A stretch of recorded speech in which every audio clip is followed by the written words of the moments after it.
नमस्कार, स्वागत है आपका हमारे चैनल में। मैं रानी गुप्ता आपके साथ बड़ी खबर सामने आ रही है। आपको बता दें कि बंगाल से बीजेपी नेता शुभेंदु अधिकारी ने प्रधानमंत्री नरेंद्र मोदी और गृह मंत्री अमित शाह से आज मुलाकात की है। अब इन तस्वीरों के सामने आते ही राजनीतिक सरगर्मियां तेज हो गई हैं। लोगों का कहना है कि जिस तरीके से बार बार बंगाल बीजेपी के द्वारा ये दावा किया जा रहा है कि दिसंबर के अंत तक वहां पर ममता बनर्जी की सरकार गिरने वाली है, यानी कि बंगाल में कोई बड़ा खेला होने वाला है, तो इन तस्वीरों के सामने आने से क्या सचमुच में कुछ ऐसा ही दिसंबर के अंत तक देखने को मिलेगा।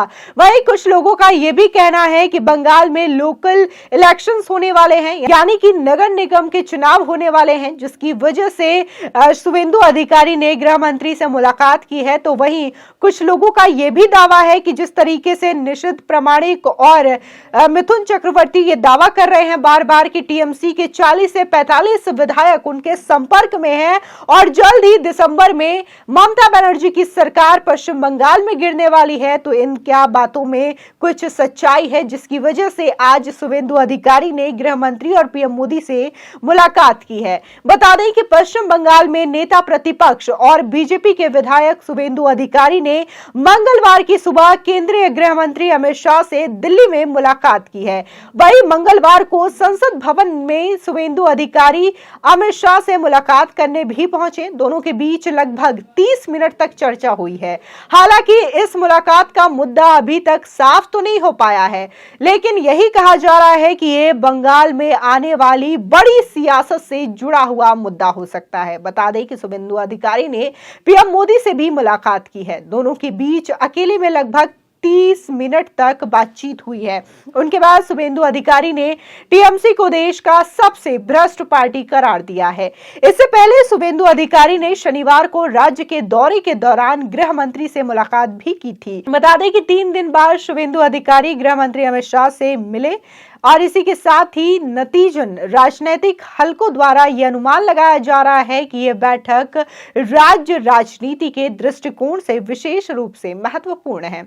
बता दें कि सूत्रों से मिली जानकारी के मुताबिक शुभेंदु अधिकारी ने अमित शाह के साथ राज्य में कानून व्यवस्था की स्थिति सहित कई मुद्दों पर गंभीर चर्चा की है। सूत्रों के मुताबिक इनके अलावा आगामी पंचायत चुनावों में राज्य और पार्टी की स्थिति पर भी चर्चा की गई है। अमित शाह के बैठक के अलावा सुकांता मजूमदार, शुभेंदु तथा केंद्रीय पंचायत ग्रामीण विकास विभाग के मंत्री गिरिराज सिंह ने भी मुलाकात हुई है और वो भी इनके मुलाकात में शामिल रहे हैं। वहीं बीजेपी सूत्रों के मुताबिक इस बैठक में प्रधानमंत्री आवास योजना में भ्रष्टाचार को लेकर के केंद्रीय मंत्री के सामने पेश किया गया है। राज्य में अगले साल पंचायत चुनाव हैं और इससे पहले बंगाल के 2 फ्रंट लाइन नेता शुभेंदु अधिकारी और सुकांता मजूमदार का दिल्ली जाकर केंद्रीय नेताओं से मुलाकात करना महत्वपूर्ण माना जा रहा है। मुलाकात के बाद शुभेंदु अधिकारी ने कहा कि अमित शाह जी ने उन्हें लगभग 30 मिनट दिया, इसके लिए वो उनके आभारी हैं। उन्होंने टीएमसी पर हमला बोलते हुए कहा कि टीएमसी देश की सबसे भ्रष्ट पार्टी है। ममता बनर्जी पर निशाना साधते हुए शुभेंदु अधिकारी ने कहा कि बंगाल में कानून व्यवस्था नाम की कोई भी चीज नहीं रह गई है, बस घटिया राजनीति हो रही है। ऐसा किसी दूसरे प्रदेश में देखने को नहीं मिलता। ममता बनर्जी और उनके भतीजे अभिषेक बनर्जी मिलकर दूषित राजनीति बंगाल में कर रहे हैं। वहीं मुलाकात के बाद शुभेंदु अधिकारी ने कहा कि पार्टी अध्यक्ष जेपी नड्डा, केंद्रीय गृह मंत्री और उप राष्ट्रपति जगदीप धनखड़ को राज्य में हिंसा को लेकर पुस्तक दिया है। इस पुस्तक का नाम 1956 है। उन्होंने नंदीग्राम में इस मत से ममता बनर्जी को हराया है। उन्होंने कहा कि बंगाल में नेता प्रतिपक्ष के खिलाफ मामले किए जा रहे हैं, पीड़ितों से भी मुलाकात नहीं करने दिया जा रहा है। इनकी जानकारी देश के नेताओं को भी दी है। उन्होंने कहा कि उनका दिल्ली दौरा बहुत ही सफल रहा है। उन्होंने प्रधानमंत्री का भी आशीर्वाद लिया है, ये उनके लिए बहुत ही खुशी की बात है। बता दें कि सोमवार को दिल्ली पहुंचने के बाद शुभेंदु अधिकारी ने बीजेपी के अखिल भारतीय अध्यक्ष जेपी नड्डा के साथ भी बैठक की। उस बैठक में उन्होंने पार्टी की आंतरिक स्थिति की समीक्षा करने के अलावा राज्य प्रशासन के खिलाफ शिकायत भी की थी। इसी के साथ ही पार्टी के राष्ट्रीय अध्यक्ष जेपी नड्डा ने बंगाल बीजेपी के नेताओं को आपसी गुटबाजी छोड़ करके एकजुट होकर काम करने का फरमान भी दिया था। इसके साथ ही ममता बनर्जी की सरकार के खिलाफ स्थानीय स्तर पर लगातार आंदोलन करने का निर्देश दिया गया था। पार्टी ब्लॉक स्तर पर जल्द ही आंदोलन शुरू करने वाली है, ऐसा भी कहा जा रहा है।